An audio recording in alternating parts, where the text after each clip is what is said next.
Hi, I'm Grace with Garmin Product Support. Today, I'm going to show you how to customize the data screens on your fēnix 6. These steps will be the same for many of our new watches.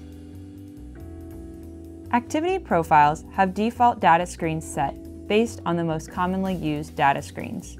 In this video, I will show you how to modify these data screens.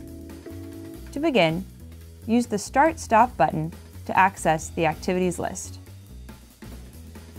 Scroll through the activities,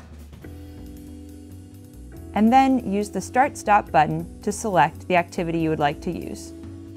For this video, I will choose the walk activity.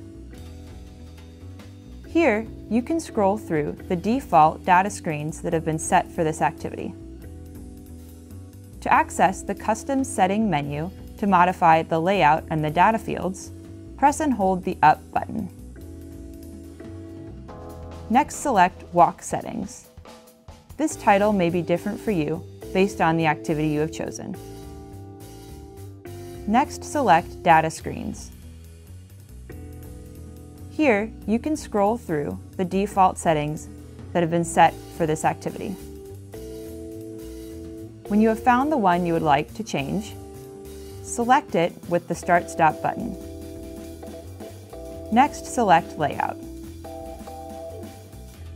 Here, you can scroll through the available layouts.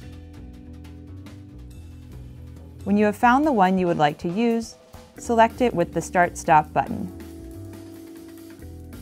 Next, you can change the individual data fields.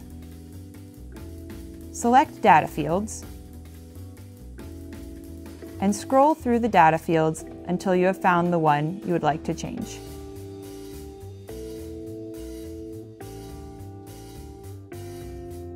Here you can scroll through the data field categories. For this video, I will be using a cadence category. Next, you can scroll through the individual data field options. For this video, I will use the cadence gauge. You can continue to modify the layout and the data fields, and when you have finished, press the back button 3 times. Here you can scroll through the data fields as they will appear during your activity. And that's it. Thanks for watching. For more help, go to support.garmin.com.